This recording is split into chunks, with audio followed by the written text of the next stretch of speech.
Good morning, everyone, and welcome to another Sutta study here at Empty Cloud Monastery.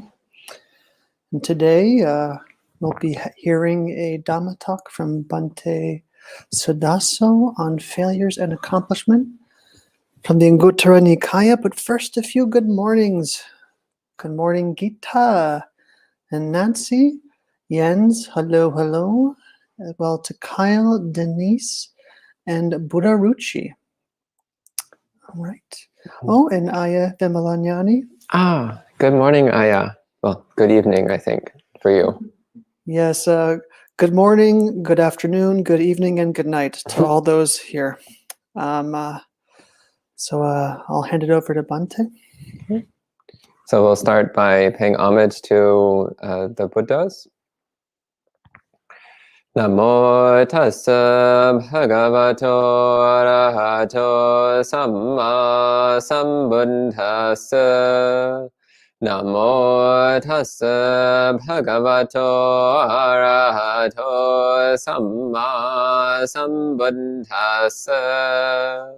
Namo tassa bhagavato arahato samma sambuddhassa.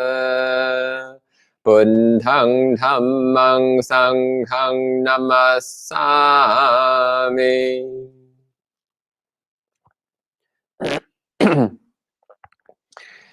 So this morning we'll be looking at a very short discourse, short sutta from the Anguttara Nikaya, chapter 7, sutta number 30, the Vipatti Sutta, translated here as failure. So this is a very short discourse, as I mentioned, but it's one which is important to reflect on. It makes a number of important points. So I'll go through the sutta as usual and give some explanations, and then I'll take questions at the end. So please feel free to ask questions at any time, and I'll go through those after I've gone through the sutta. So because this is a fairly short sutta, we might go through this pretty quickly.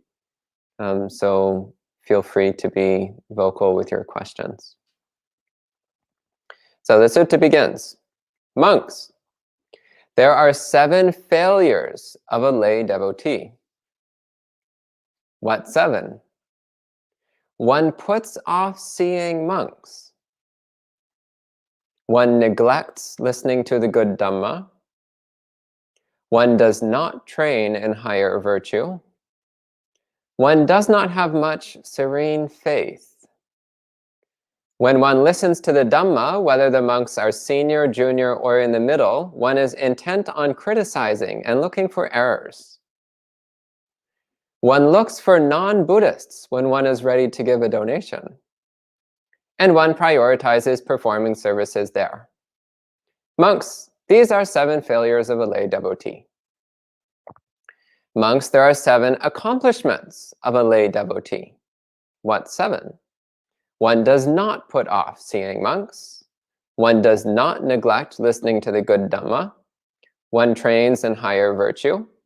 One has a lot of serene faith. When one listens to the Dhamma, whether the monks are senior, junior, or in the middle, one is not intent on criticizing or on looking for errors. One does not look for non-Buddhists when one is ready to give a donation. And one prioritizes performing services here. Monks, these are 7 accomplishments of a lay devotee. So that's the end of this sutta. Because it's so short, it seemed best to just read it all the way through and then talk about it. So here the Buddha is giving some very practical advice on the conduct of a lay practitioner. So someone who is not a monastic, but who wants to be a good Buddhist. The Buddha gives 7 very straightforward pieces of advice here. So I'll go through them one at a time.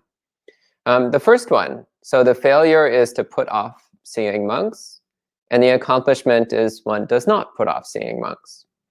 So the Pali here is Bhikkhu dasanang ha peti. So first off, pointing out, as has been pointed out before, In the suttas, the masculine form is masculine plural is gender inclusive.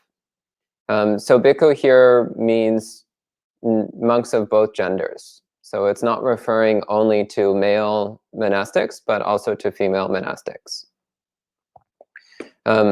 And hapeti literally means causing to be set aside, or causing to be abandoned, causing to be left behind.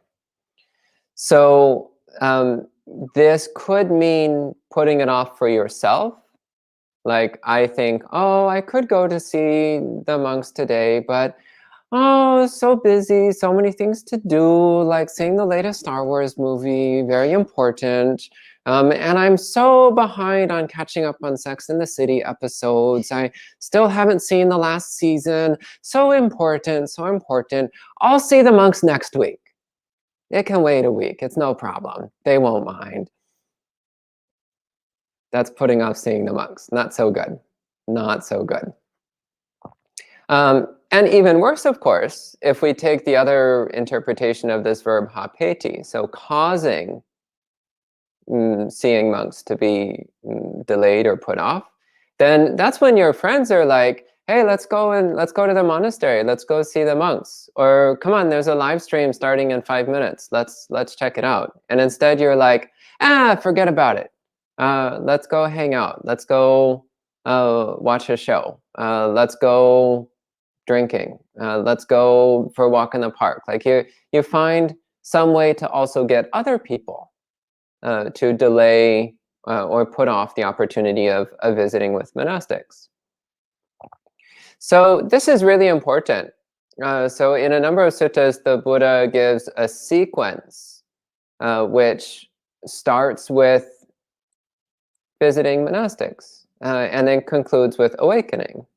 So when one visits monastics and attends to them, looks after them, then one hears the Dhamma. And when one hears the Dhamma, then one understands the Dhamma. When one understands the Dhamma, then one gets joy connected with the Dhamma. When one has joy connected with the Dhamma, then one becomes tranquil. When one is tranquil, one becomes happy. When one is happy, one gets samadhi. When one gets samadhi, then one can see things as they really are. And when one sees things as they really are, then one can attain awakening. So this sequence we see in many, many suttas, and it all starts with going to see the monks. So this is a really important aspect of Buddhist practice. It's not something that should be set aside. It's not something that should be delayed, but it's something that we should incorporate into our routines as much as we can. I would say that if you want to be a good lay devotee, a good Buddhist lay person, then at least once a week. Try to see monks at least once a week. And it's really easy these days because just about every Buddhist temple in the world is offering live streams.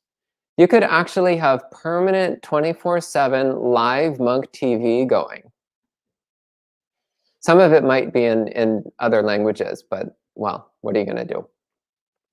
In fact, in some Buddhist countries, they've had live monk TV 24/7 all this time anyway. It's just people weren't watching it because it's so much more interesting to catch up on Beverly Hills 90210. So much more interesting.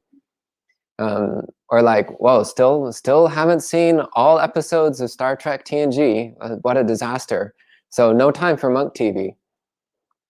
So again, in Buddhist countries, this has actually been an option for many, many years. Provided you speak Thai or Sinhala or something, or Chinese. But these days, even if you're only used to listening to Dhamma in English, well, still, there's live streams happening all the time. You could be tuning into your monk TV every single day, if you care, if you're interested. So the question is, what are we doing with our time that we think is so important that we're going to put off seeing monks? What do we think is more important than seeing monks? Of course, I'm one to talk. I live in a monastery, so I get to see monks every single day, in fact, most of the time. And actually, it's really easy. I just look down and I see a monk. It's great. So I'm never putting off seeing monks. I get to see monks all the time. Like, I haven't seen a monk in a while. Oh, here we go. Hello, there's a monk. But if you're not a monk and you don't live in a monastery, then you have to put forth a little more effort, remembering that this is extremely important. Remember that what sparked the Buddha's quest for awakening was the sight of a monk, the fourth messenger. So he saw an old person, he saw a sick person, he saw a dead person, and he saw a monk. Those are the four messengers. And that fourth messenger was what instilled in him the hope that enlightenment was possible. The hope that there was an escape from suffering. There was an ability to cultivate genuine wisdom. There was the ability to perfect one's wholesome spiritual qualities. So every time we see a monk, regardless of their gender, once again, every time we see a monk, then we can remind ourselves that enlightenment is possible. Spiritual perfection is possible. Developing wholesome qualities is possible. It's something that we can do. So it brightens the mind, it gladdens the mind. The second thing that's listed here, so the failure is one neglects listening to the good Dhamma, and the accomplishment is one does not neglect listening to the good Dhamma. So this one is similar. The Pali word here, by the way, is saddhamma. So the prefix sat can mean either good or true. So you'll see the term saddhamma translated either way, translated either as the good Dhamma or as the true Dhamma. And either is actually quite relevant. The Dhamma is both good and it's true. And this is also sometimes set as an opposite to the distorted or false teachings that you sometimes encounter in other spiritual systems, or the harmful teachings that you sometimes encounter. So instead, the saddhamma is the teachings which are good and true. So we don't want to neglect listening to the good Dhamma. We don't want to lose our opportunity to hear the true Dhamma, the Dhamma that points towards truth and goodness. So once again, making an effort to hear the Dhamma. So one of the things about being a monk is that we are often driven around by wonderful lay people. And one thing I always love is, so when you get in somebody's car, and usually they've forgotten that they're about to give a monk a ride. So you get in the car and they turn on their car and the first thing you hear is whatever music they used to be listening to. So you get in the car and they turn it on and it's Britney Spears and you're like, oh, they like Britney Spears. You get in the car and they turn it on and it's like Rob Zombie and you're like, oh, they listen to Rob Zombie. Right? They turn on the car and it's like, oh, it's techno music. And you're like, oh, okay, they like techno music, whatever. But the really lovely thing is every now and then I'll get in someone's car and they turn on the car and it's a Dhamma talk. They were listening to a Dhamma talk before I got in their car. Or it's a recording of Buddhist chanting. And it's like, oh, this person listens to Buddhist chanting even when there's no monk in the car. Now it's possible. It's possible that they were anticipating monk coming. I better eject the Britney Spears and put in the Ajahn Brahm. That might be what's happening. In fact, it wouldn't surprise me half the time. But still, that's a good sign. It's a sign that somebody, well, at least they have some Dhamma talks available to put in when they know a monk is coming. But optimally, maybe that's actually what they do when they drive around. Maybe they actually do like listening to Amitabha chanting, or maybe they do like listening to the recollection of the Triple Gem. Maybe that is what they like to do. Point being, we have lots of opportunities to listen to the Dhamma. Again, especially in this age of technology. In the old days, if you wanted to listen to the Dhamma, you had to go to a monastery. That was your only option. And that's still the best option, by the way. Still the best way to hear the Dhamma is to go and get it directly live from monks who are really living the practice. But there's so much available these days. Again, live Dhamma happening all the time. There's countless thousands of hours of recorded Dhamma talks from Buddhist monastics. No end of material. people reading out loud the suttas, no end of material for you to listen to the Dhamma. So there's no excuse. There's no excuse for neglecting hearing the Dhamma. And once again, if you don't hear the Dhamma, then you will not understand the Dhamma. And if you don't understand the Dhamma, then you will not live the Dhamma. And if you don't live the Dhamma, then you will not realize the true nature of reality. You will not attain awakening. So it's critically important to listen to the Dhamma as much as we can. The next one, the failure is one does not train in higher virtue. And the accomplishment is one trains in higher virtue. So morality, of course, is the foundation of Buddhist practice. It's not to be ignored or set aside. One surprisingly common misunderstanding is people saying, you only need insight to attain awakening. So therefore you don't need morality. Morality is child's play. Morality is for ethnic Buddhists. It's not for us real Buddhists who are doing the real practice of insight. But this, of course, is utterly ridiculous. You read through the suttas and the Buddha is talking about morality all the time. And he also speaks over and over again about how morality is the foundation of samadhi and wisdom. Without morality, there is no samadhi and no wisdom. And as you develop your wisdom, then you see the importance of morality. So these two qualities are continually feeding off each other and supporting each other. So if you think you can develop wisdom without morality, well, that shows how little wisdom you have. So morality is the foundation of the entire Buddhist path. Morality is what builds up our merit, our good karma, which merit is what makes it possible to practice Buddhism in the first place. Merit is what makes it possible to get strong samadhi. Merit is what makes it possible to get strong wisdom. The only reason the Buddha became a Buddha was because he had developed immeasurable merit over thousands of lifetimes.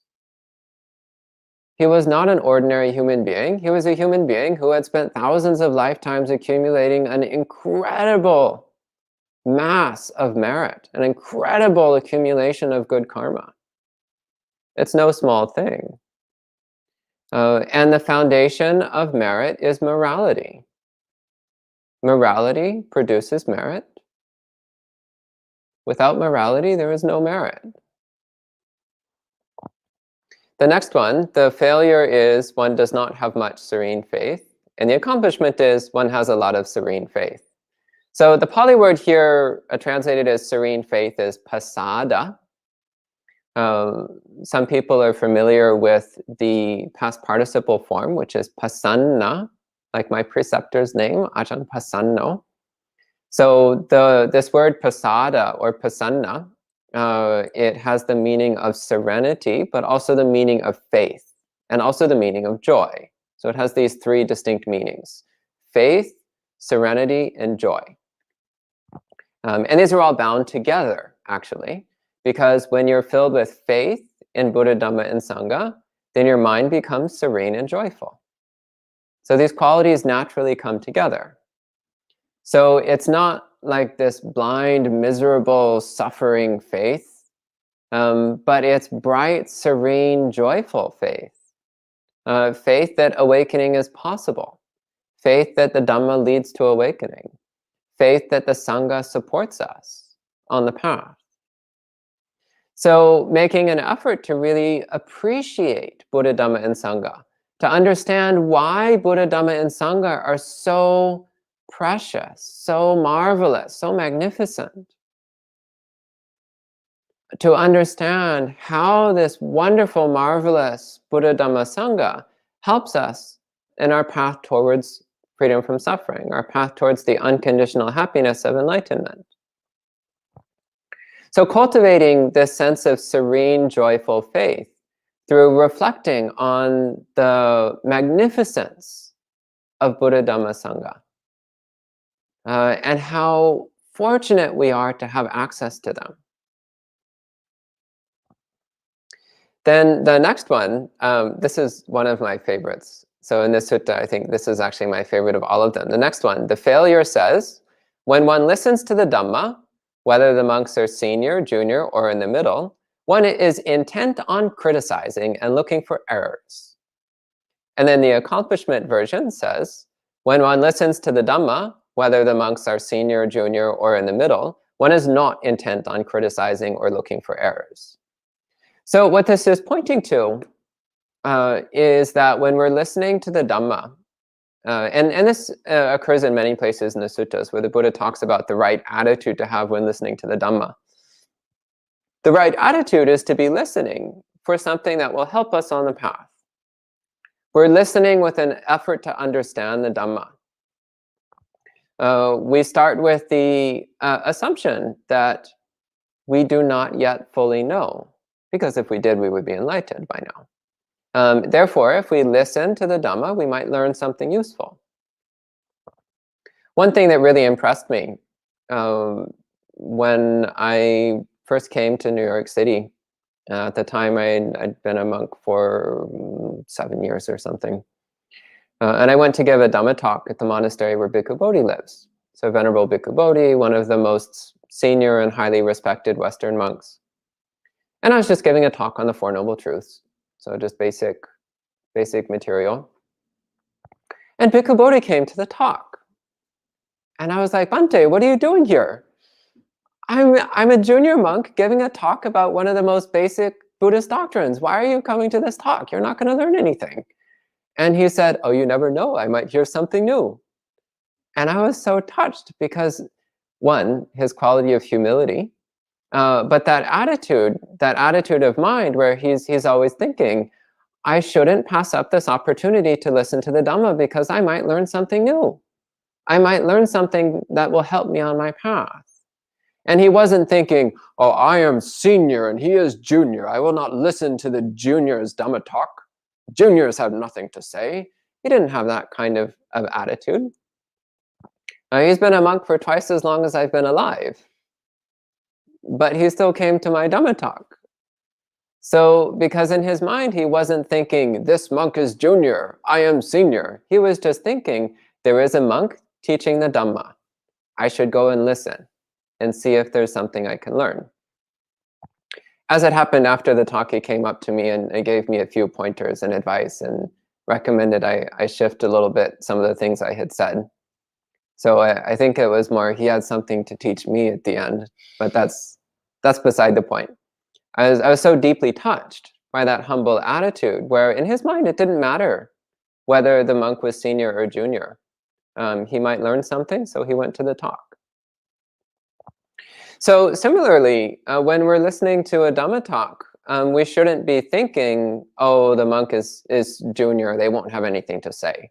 Oh, it's just a novice, novices don't know anything. Oh, it's a woman, women don't have enough wisdom anyway. Like, we shouldn't be thinking in these terms. We should just be thinking, somebody is teaching the Dhamma, I should listen because I might learn something useful. I might learn something that will help me on my path. And as you listen, the speaker might actually make some errors. That's possible. They might mispronounce some words. They might say things out of order. They might skip a step when explaining a logical sequence. They might go 1, 2, 4, 5, 6. They might skip a step. They might even say something that's actually incorrect. But that's not why we're listening to the talk. We're not listening in order to find fault with what they're saying. We're not listening in order to find excuses to criticize them. We're listening to hear if they say anything useful. So rather than fixating on errors, we should be looking for what is valuable. We should be trying to hear what is there here which resonates with the true Dhamma. What in this talk is in line with the Buddha's teachings. So looking for the true Dhamma, rather than looking for things to find fault with. Then the next one, the failure is one looks for non-Buddhists when one is ready to give a donation. And the accomplishment is one does not look for non-Buddhists when one is ready to give a donation. So, of course, giving is good, and it's good to give to anyone. in the Dakkanivabanga Sutta, the Buddha says even giving a gift to an animal brings great merit. Even giving a gift to an immoral person brings great merit. And even giving a gift to a non-Buddhist brings great merit. But he says the greatest merit is to give to a bhikkhu or a bhikkhuni. An even greater merit is to give to a whole community. And the greatest merit is to give to a community of both bhikkhus and bhikkhunis. The Buddha says this is even greater than the merit of giving to a Buddha.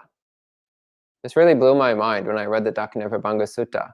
There is more merit in giving to a dual gender monastic sangha than there is in giving to a Sammasambuddha.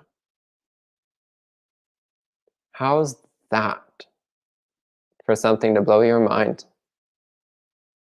And to really appreciate the fact that there are dual gender monasteries in the world. If you want the greatest merit, well, the Buddha says what the greatest merit is. It's giving to a dual gender monastic community. So we don't have a Sammasambuddha in this world anymore. But that's fine because that's only second best. Number one is giving to a dual gender monastery. So, of course, it's fine to give to non-Buddhists.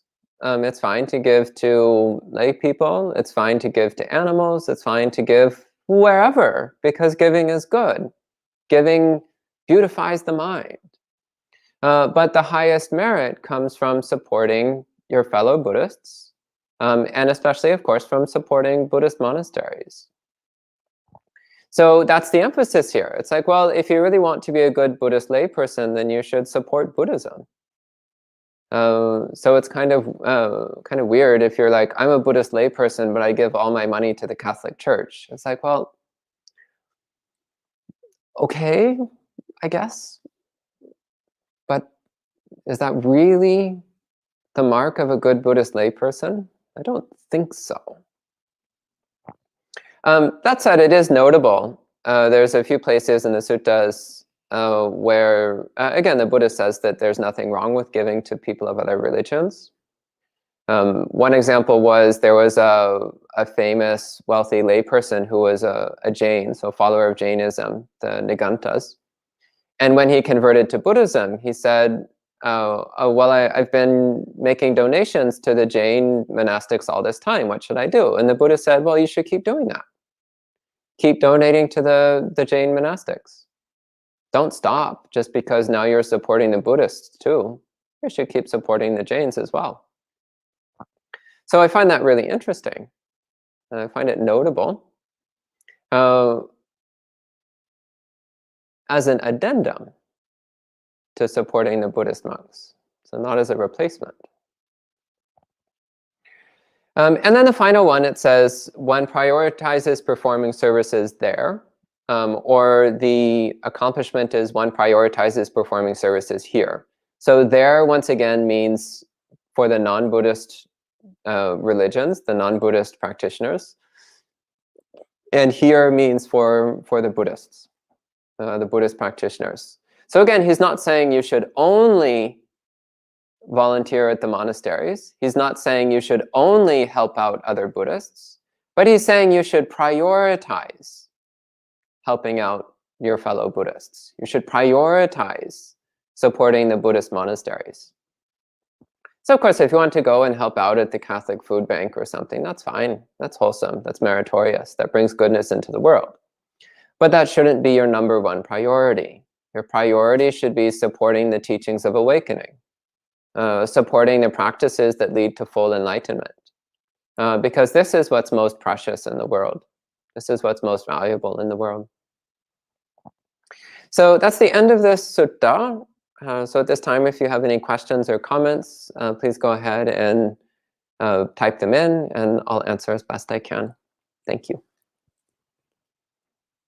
Sadhu Bhante, and thank you for those words of Dhamma. I do have a few questions here. Great.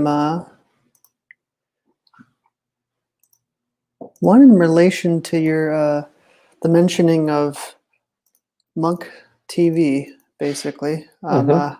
Having monastic available to be listened to at any and all times. So Nancy asks, where would you recommend we tune in Saturday to Tuesday? Suggestions? I actually haven't looked into that, but others have. There's a lot of lists online. Send us an email, and I think we could probably pull something together and help you out. Yeah, there's lots of Buddhist temples and monasteries all throughout the country and all over the world, especially in this pandemic era. The pandemic era, it's caused lots of problems, there's no doubt, but one great benefit it's caused is the massive increase in monk TV. So it's caused a major boom in monk TV. So rejoice in the little blessings that come from worldwide disasters.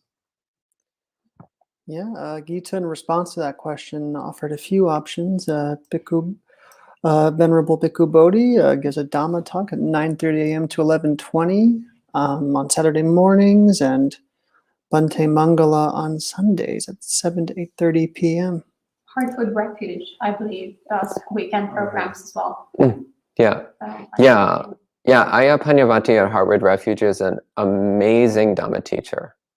So she comes highly recommended as well. So please check her out. And the Bayagiri Monastery, the monks there also think do things. I'm not sure what their schedule is. It might be Saturdays. Send us an email. Send us an email and we'll help you find some resources. Anything else? Yeah. An interesting comment from Marielle or Mariella. Listening to Bhante while being in a government's office. I think that's in reference to, the radio and what have you.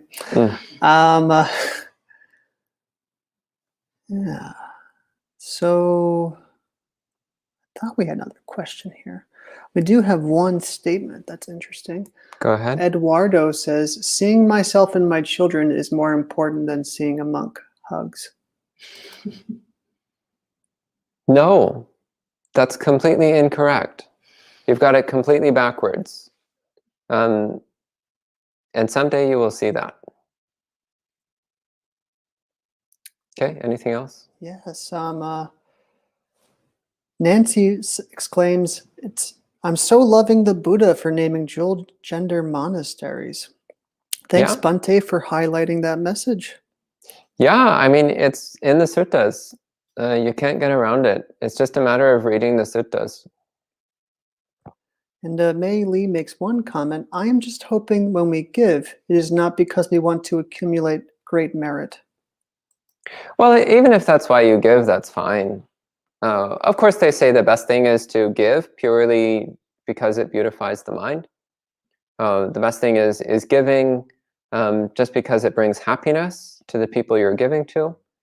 These are good reasons. But it's also good to give with a full understanding of karma, because that's wisdom. So it's wisdom to know that you're doing something wholesome.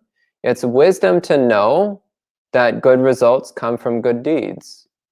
And it's wisdom to know that by cultivating good karma, we create positive conditions which will support our practice in the future as well as the present.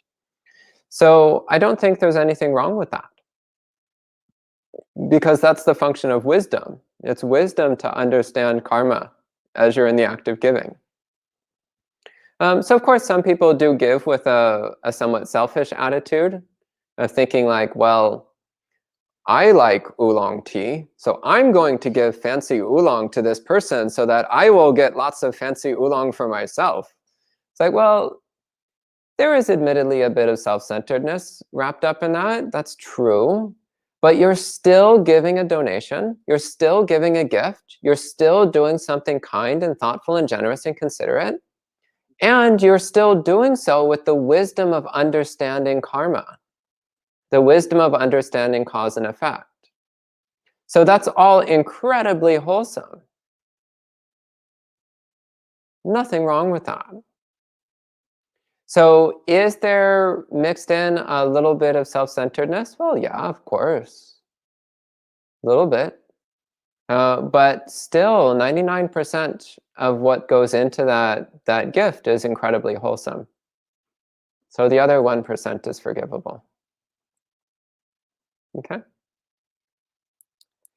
And Falguni Shah says, in saying there is more merit in giving to monks rather than anywhere else is placing Buddhism as a religion in a higher place than other religions, is it not? Yeah, absolutely. Definitely. Of course. Buddhism leads to full enlightenment. Buddhism leads to the highest spiritual goal.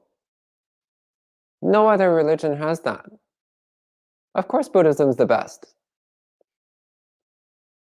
Okay, next question. That's about all the questions we have today. Jens does say, thank you for clearing up some questions I have. On a side note, there should be a delivery after this talk and before lunch.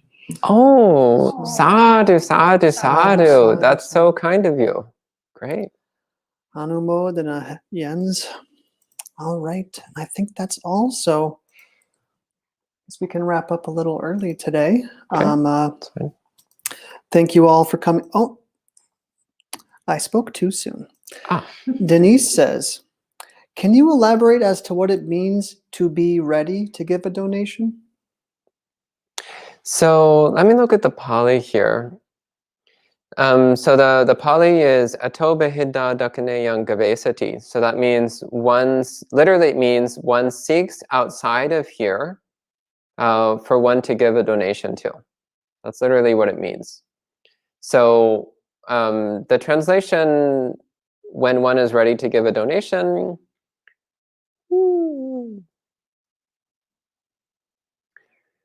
admittedly, it's not a 100% literal translation because literal translations tend to sound a little clunky and awkward, to be perfectly honest. But the basic meaning is when you're looking for someone to give a gift to. So dakaneyang gavesati means searching or looking, and dakaneyang means one who is worthy of a donation. So when you're seeking for someone who's worthy of a donation, ito behidda, you look outside of Buddhism. That's what this is saying here. So instead of saying when seeking one who deserves a donation, instead I wrote when one is ready to give a donation. So in my mind, that was communicating the same point, but in a more understandable way. But maybe giving you this more literal translation will help to understand what this phrase is saying. Does that help?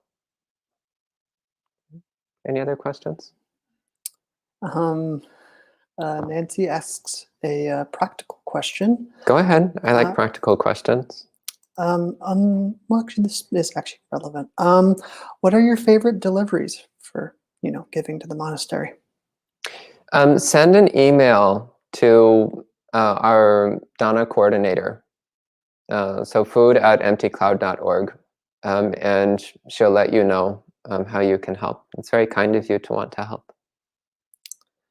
And Denise asks a question expanding on her previous. So when the heart is ready to give, ... Yeah. Or when you're thinking, I want to make a donation. Or when you have some extra and you're wondering who to give it to or where to give it. And Randall asks, does the Buddha talk about the LGBTQ experience in the world? That's a bit off topic. I think that's more of a monk chat thing tonight. Yeah, this evening at 7:30 p.m. New York City time, we have our monk chat program when you can ask whatever questions you want. So that's a great question to ask then. Yes. Yeah, and also if you look at our YouTube channel, we've had talks in the past on the subject. Yeah. All right. And that looks to be it for this evening. Thank you very much. Or this morning, rather, Bhante. Well, for Ayavimlanyani, it's evening. Indeed. For anyone, morning, afternoon, evening, night, thank you, Bhante. And we will, like Bhante just said, we will have a monk chat this evening at 7:30 p.m. Eastern Time. That's New York time. And thank you all for coming by. Many thank yous, sadhus, and anjalis raised. So let's do some anjali ourselves and say 3 sadhus. Sadhu, sadhu, sadhu. Thank you all for coming.